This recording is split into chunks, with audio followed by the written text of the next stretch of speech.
नमस्कार, आप देख रहे हैं न्यूज पीआर और मैं हूं आपके साथ रुचिका राज।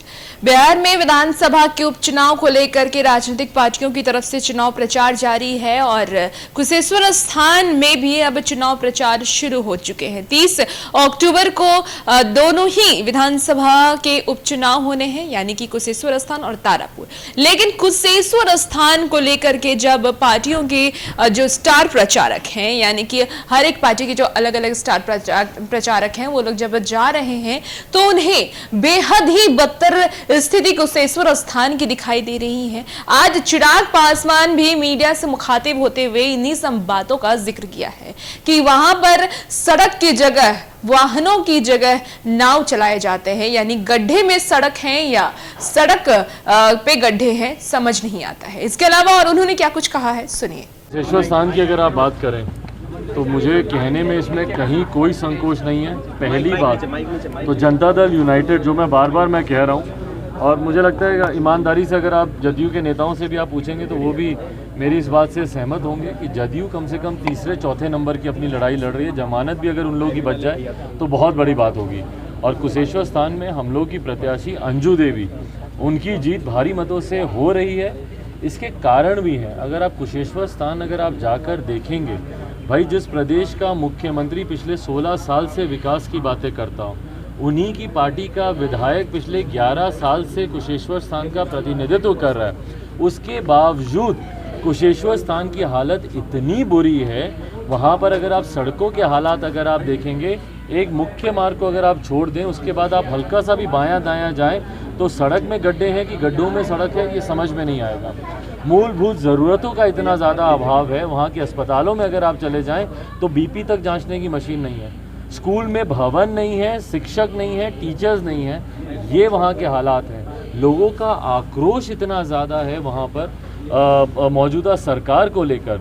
ये बहुत बड़ा कारण बनेगा वहाँ से जनता दल यूनाइटेड के प्रत्याशी की हार का। और जिस तरीके से लोगों का विश्वास हर बीते दिन के साथ बिहार फर्स्ट, बिहारी फर्स्ट में बढ़ता जा रहा है। भाई कितने ऐसे गांव हैं जो कि वहाँ पे मुख्य मार्ग तक से नहीं जुड़े। मुझे परसों प्रचार के लिए ये नाव के माध्यम से मुझे जाना पड़ा वहाँ पर। क्यों? क्योंकि सड़क मार्ग है ही नहीं वहाँ पर। कई पंचायतें हैं जो कि सड़क से अभी तक कटी हुई हैं, वहाँ पे सड़क मार्ग नहीं है, आपको नाव से आपको जाना पड़ता है। ये 21वीं सदी और सुशासन बाबू के सुशासन की गाथा है।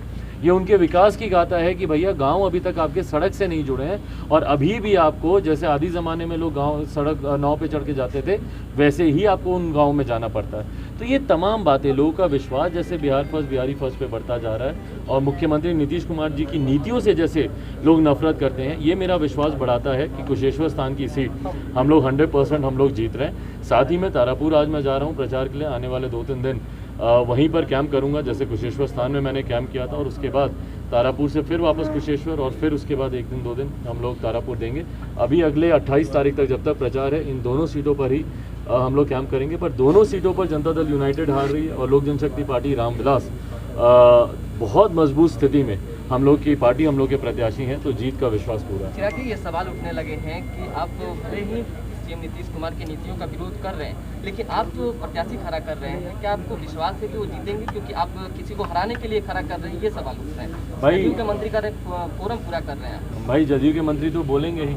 पिछली बार मेरी प्रत्याशी, तो जैसे कि आपने सुना है कि चिराग पासवान ने सीधे तौर पर नीतीश कुमार पर हमला बोला है, कहा है 16 साल तक की उनकी सरकार वहां पर रही है, उनके विधायक वहां पर रहे हैं, लेकिन मुख्य मार्ग को अगर छोड़ दिया जाए तो सड़क और गड्ढे समझ में नहीं आते हैं। इसके पहले भी हमने तस्वीरें देखी थी जब वो चुनाव प्रचार के लिए गए थे, लोगों से आशीर्वाद ले रहे थे, तो नाव पे बैठ करके वो गए थे। तो ये स्थिति कुशेश्वर स्थान की बताई जा रही है। कल भी नेता प्रतिपक्ष तेजस्वी यादव ने इसके बारे में जानकारी दी थी, ट्वीट किया था और भाषण में भी इन सब बातों का जिक्र किया था। तो नीतीश कुमार की सरकार जहां ये दावे करती नजर आती है कि उनकी सुशासन की सरकार में सड़क, बिजली, पानी सबसे ज्यादा बेहतर हुए हैं, वहीं कुशेश्वर स्थान की जो स्थिति है इन सब बातों को नकारती हुई नजर आ रही है। और भी ऐसी तमाम खबरों के लिए हमारे साथ बने रहिए और देखते रहिए न्यूज पीआर। धन्यवाद।